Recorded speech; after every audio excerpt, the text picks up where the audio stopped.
शुक्लांबरधरं विष्णुं शशिवर्णं चतुर्भुजं प्रसन्नवदनं ध्यायेत् सर्वविघ्नोपशान्तये।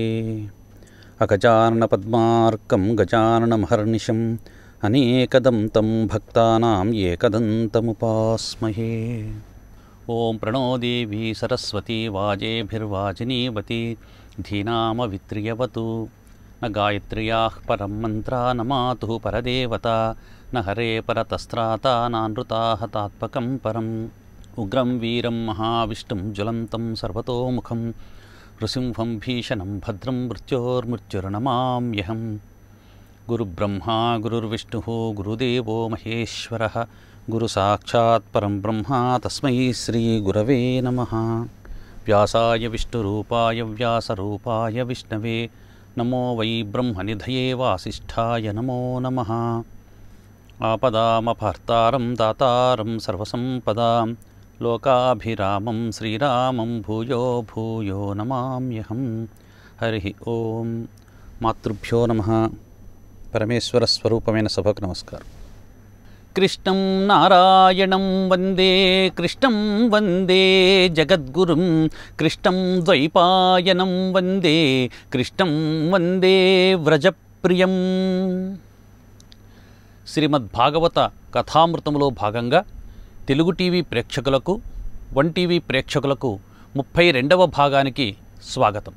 నిన్నటి రోజున మనం చెప్పుకున్నాం, భగవంతుడైనటువంటి శ్రీ మహావిష్ణువు ఎన్నో లీల అవతారాలన్నింటినీ కూడా దాల్చి తన యొక్క భక్తులను నిరంతరము కూడా రాక్షసుల బారి నుంచి కాపాడుతూ ఉంటాడని చెప్పేసి చెప్పుకున్నాం.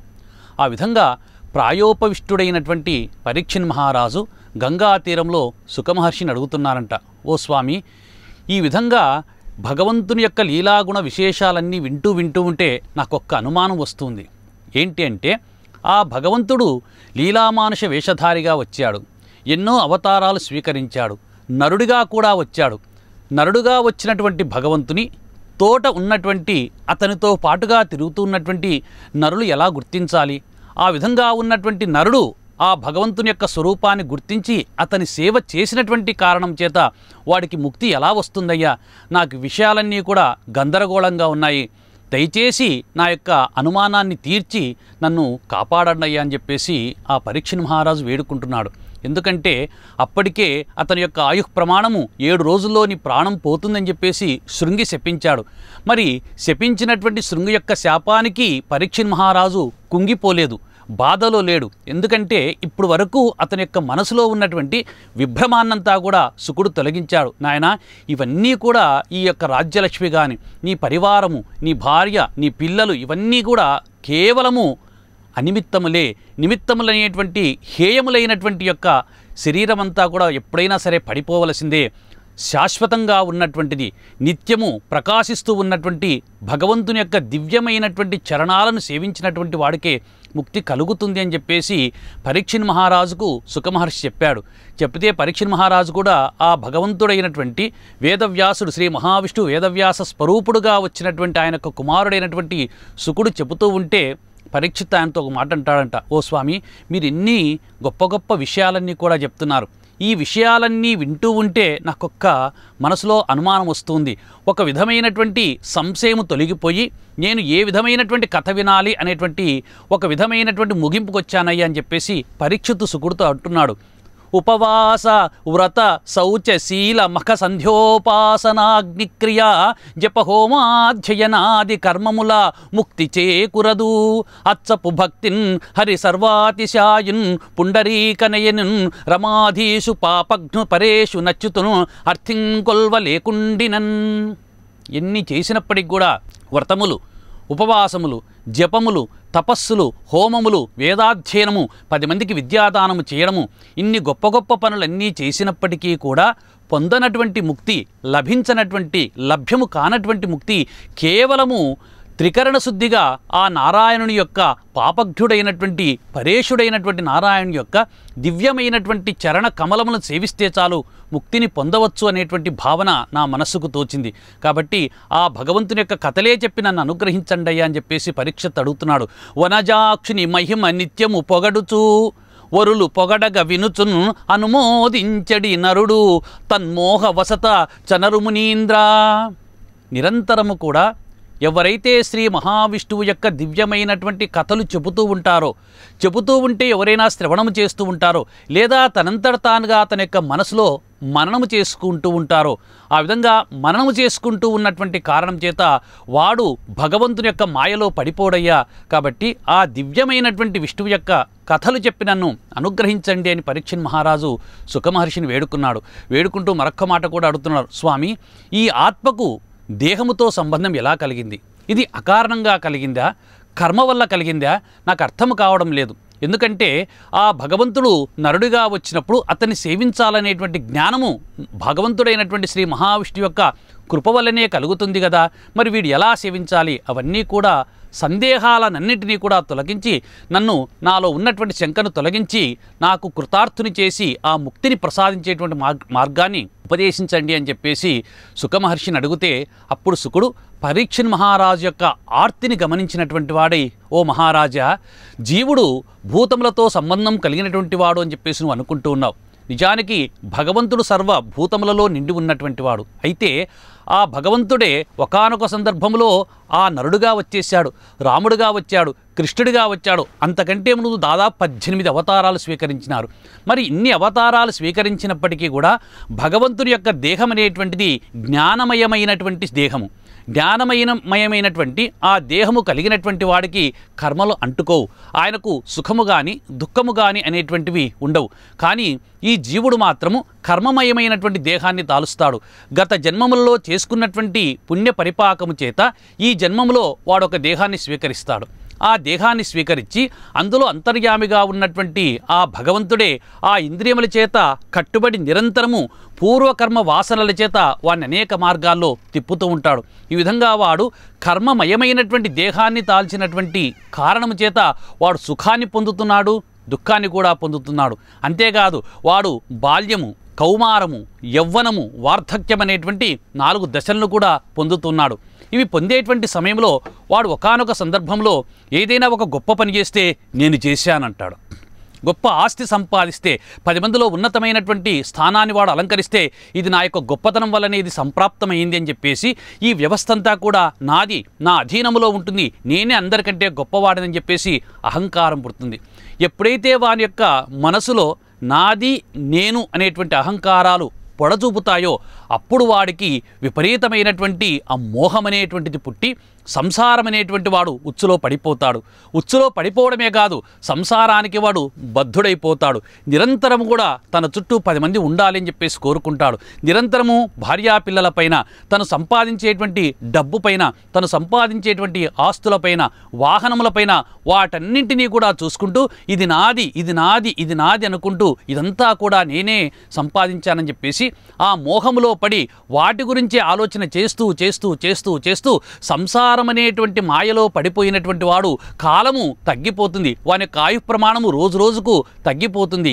దినయామిన్యవు సాయం ప్రాతః అని చెప్పేసి ఉదయము సాయంకాలం ఆ విధంగా ఈ ఉదయ సాయంత్రములలో వాడి యొక్క ఆయు ప్రమాణము ఒక్కొక్క రోజు తగ్గిపోతుంది అనేటువంటి విషయాన్ని వాడు గుర్తెరగడు. గుర్తు ఎరగకపోగా అంత్యకాలంలో వాడు భగవన్నామాన్ని కూడా పట్టుకోలేడు.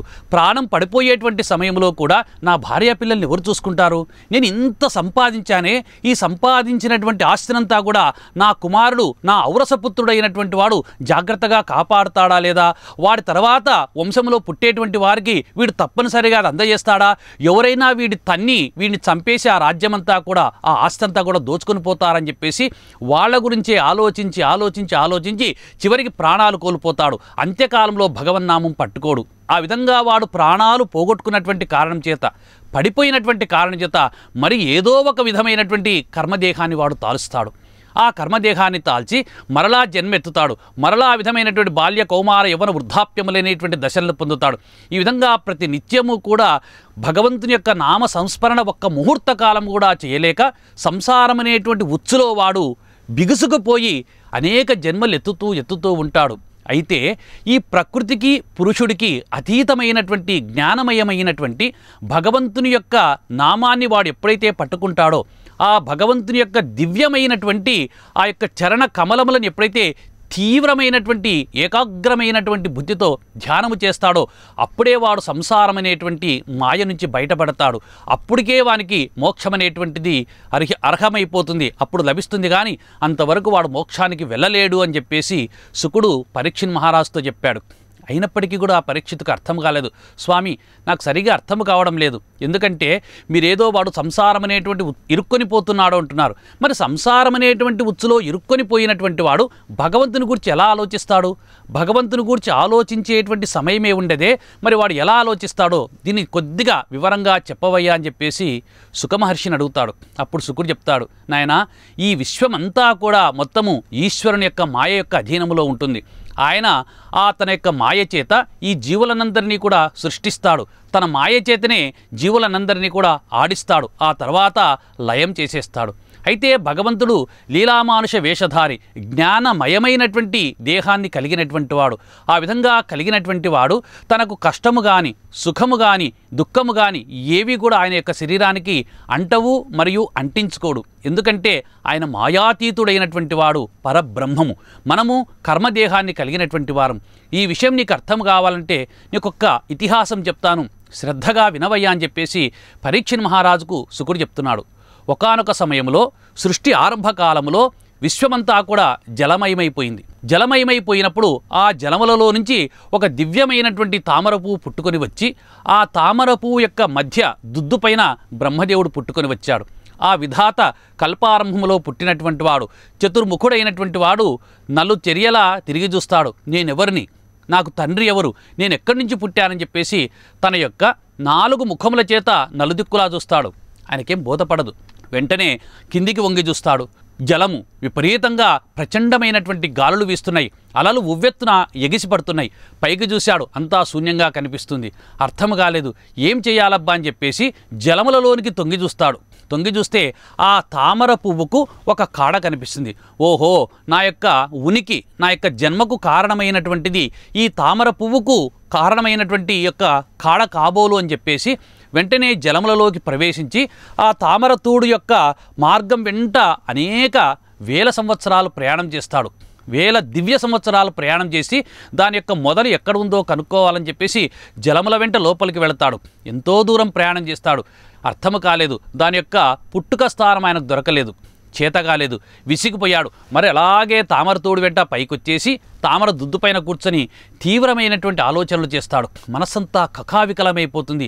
నేను ఎవరిని, నేను ఏం చేయాలి, నేను పుట్టినటువంటి కారణం ఏంటి, నన్ను ఎవడు పుట్టించాడని చెప్పేసి మనస్సంతా కూడా వికలమైపోయినటువంటి వాడై స్వస్థతకు లోను కాకుండా ఆయన అనేక రకములైనటువంటి ఆలోచనలతో విసిగి భగవంతుడైనటువంటి శ్రీమన్నారాయణుడు నన్ను పుట్టించాడు, ఎవరు పుట్టించారని చెప్పేసి ఆయనకు అర్థం కాక గోచరము కాక దిగులుగా కూర్చొని ఉన్నటువంటి విషన్న వదనుడైనటువంటి ఆ విధాతకు జలములలోంచి బిగ్గరగా ఒక శబ్దం వినిపిస్తుంది. అది వర్ణమాలలో ఉన్నటువంటి 16వ అక్షరము 21వ అక్షరము ఆయనకు సుస్పష్టంగా వినిపిస్తాయి. 16వ అక్షరం వచ్చేసి త అనేటువంటి అక్షరము, 21వ అక్షరం వచ్చేసి ప అనేటువంటి అక్షరము సుస్పష్టంగా వినిపించి తప అనేటువంటి పదం వినిపిస్తుంది. ఓహో, ఇప్పుడు నేను తపస్సు చేయాలి కాబోలని చెప్పేసి వెంటనే బ్రహ్మదేవుడు ఆచమనం చేశాడు. పంచకర్మేంద్రియాలను, జ్ఞానేంద్రియాలను అన్నింటినీ కూడా తన అధీనములో ఉంచుకొని అష్టాంగ యోగంతో భగవంతుడైనటువంటి శ్రీమన్నారాయణుడి గురించి 1000 సంవత్సరాలు తపస్సు చేశాడు.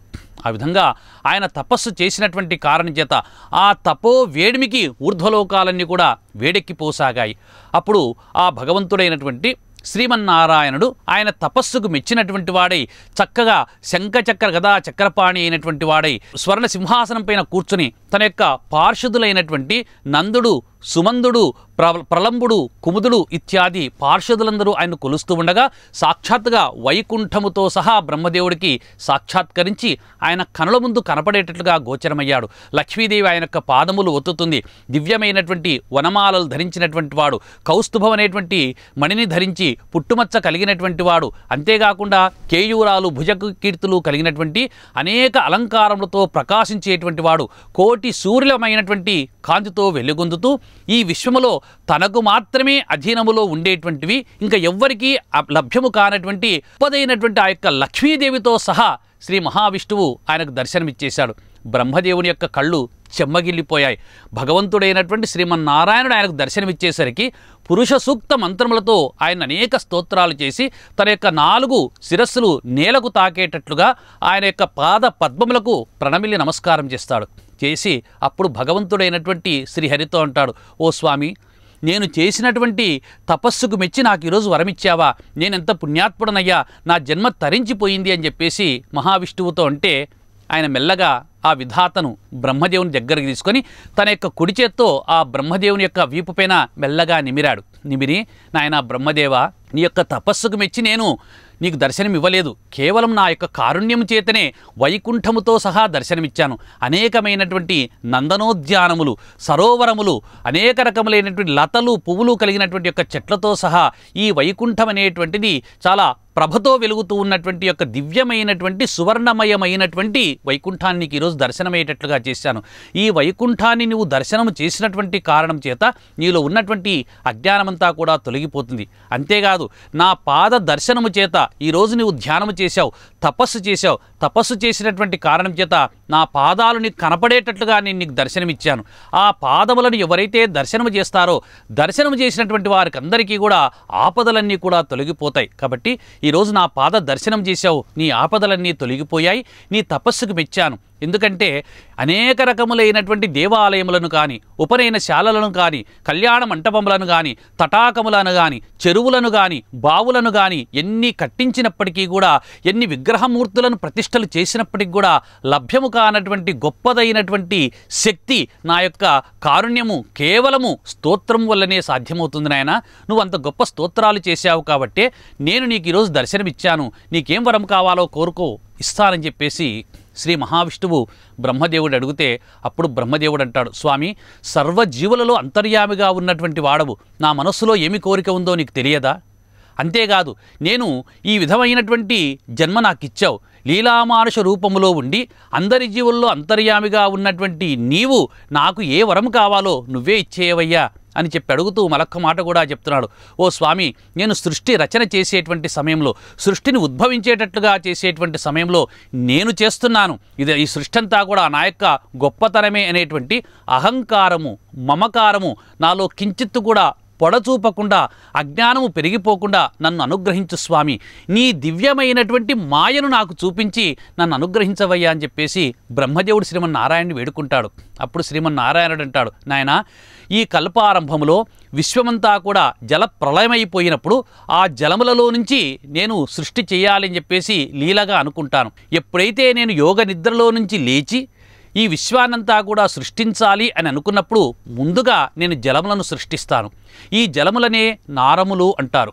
నారములను సృష్టించి ఆ నారములలో నేను శయనించి ఉంటాను. కాబట్టే నాకు నారాయణుడు అనేటువంటి పేరు స్థిరీకరించబడుతుంది.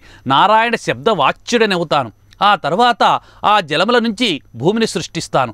ఆ భూమి నుంచి సృష్టి స్థితి లయములనన్నింటినీ కూడా అక్కడనే ఉండి త్రిగుణాత్మకమైనటువంటి నా యొక్క దేహము నుంచి ఆధ్యాత్మిక, ఆది దైవిక, ఆది భౌతికమనేటువంటి 3 శక్తుల చేత పంచ కర్మేంద్రియాలను, పంచ జ్ఞానేంద్రియాలను, పంచ తన్మాత్రలను, అహంకారము, మహత్తత్వము, ప్రకృతి, పురుషుడు అనేటువంటి చాతురు ఆ యొక్క ఆవరణములనన్నింటినీ కూడా సృష్టిస్తాను. ఈ విధంగా విశ్వమంతా కూడా సృష్టించి భూమికి వెన్నుపూస నిలువుగా ఉన్నటువంటి జీవులను, అడ్డముగా ఉన్నటువంటి జీవులను, ద్విపాదులను, త్రిపాదులను, చతుష్పాదులను, అనేకమైనటువంటి బహుళమైనటువంటి పాదములు కలిగినటువంటి జంతువులను, భూమిపైన, ఆకాశములో, జలములలో, గాలిలో సంచరించేటువంటి అనేకమైనటువంటి యొక్క సృష్టినంతా కూడా నేను చేసి లీలా వినోదంగా అనేక బ్రహ్మాండాలన్నింటినీ కూడా సృష్టిస్తాను. వాటిని పోషిస్తాను. అంత్యంలో నాలోనే లయం చేసుకుంటాను. ఇదంతా కూడా కేవలం నా యొక్క విభూతి తప్ప అన్యము లేవీ కాదు. ఇదంతా కూడా ఈశ్వర మాయనాయన అని చెప్పేసి సాక్షాత్తుగా శ్రీమన్నారాయణుడే బ్రహ్మదేవుడు చెప్తూ ఆ ఈశ్వర మాయ ఎలా ఉంటుందో అక్కడ ఆయన చెబుతున్నాడు. ఈ నా యొక్క మాయ అనేటువంటిది 4 శ్లోకములతో కూడుకొని ఉన్నటువంటిది, 10 లక్షణములతో కలిగి ఉన్నటువంటిది అని చెప్పేసి శ్రీమన్నారాయణుడు బ్రహ్మదేవుడికి చెప్పాడు అని చెప్పేసి శుకుడు పరీక్షిత్ మహారాజుతో చెప్పాడు. చెప్తే పరీక్షిత్ అడుగుతున్నాడు, స్వామి, నాకు కూడా భగవంతుని యొక్క మాయ తెలుసుకోవాలి అని ఉంది. ఒకానొకప్పుడు బ్రహ్మదేవుడికే శ్రీమన్నారాయణుడు దర్శనం ఇచ్చాడు అని అంటున్నారు. దర్శనము చేసుకోవడానికి ఆయన ఏ విధమైనటువంటి తపస్సు చేశాడు, ఆ తపస్సు ఏంటో, ఆ లక్షణాలంటివో చెప్పి నన్ను అనుగ్రహించవయ్యా అంటే శుకుడు చెప్తున్నాడు, భగవంతుని గూర్చి ఆ భగవంతుని యొక్క దివ్యమైనటువంటి విరాట్ స్వరూపాన్ని గూర్చి తెలుసుకోవాలంటే, ఆయన స్వరూపాన్ని చూడాలంటే ముందుగా మనం తత్వం తెలుసుకోవాలి. తత్వం అంటే ఈ పంచ జ్ఞానేంద్రియాలు, పంచ కర్మేంద్రియాలు, పంచ తన్మాత్రలు, చతురు ఆభరణములు, వీటన్నిటితో కూడుకుని ఉన్నటువంటి ఆ యొక్క విశ్వనారాయణుడైనటువంటి విరాట్ పురుషుని యొక్క దేహము, పిపీలికాది బ్రహ్మ పర్యంతము ఉన్నటువంటి సృష్టి అంతా కూడా భగవంతుని మాయే అనేటువంటి సర్వము సమానమే అనేటువంటి భావనకు ముందు రావాలి. ముందుగా తత్వము తెలుసుకోవాలి. ఆ తర్వాతనే భగవంతుని యొక్క దర్శనం మనకు కలుగుతుందయ్యా అని చెప్పేసి ఆ భాగవత స్వరూపం ఎలా ఉంటుంది అనేటువంటి విషయాన్ని శుకుడు పరీక్ష మహారాజుకు చెప్పినట్లుగా ఆ 10 లక్షణములు 4 ఆభరణములతో 4 శ్లోకములతో కూడుకొని ఉన్నటువంటి భగవన్ మాయను గూర్చి శుకుడు పరీక్షితుతో చెప్పినటువంటి గొప్ప విషయాన్ని, భాగవత స్వరూపాన్ని మనము రేపటి భాగంలో తెలుసుకుందాం. స్వస్తి ప్రజాభ్యః పరిపాలయంతాం న్యాయేన మార్గేణ మహీమహీషాః గోబ్రాహ్మణేభ్యః శుభమస్తు నిత్యం లోకాః సమస్తాః సుఖినో భవంతు. స్వస్తి.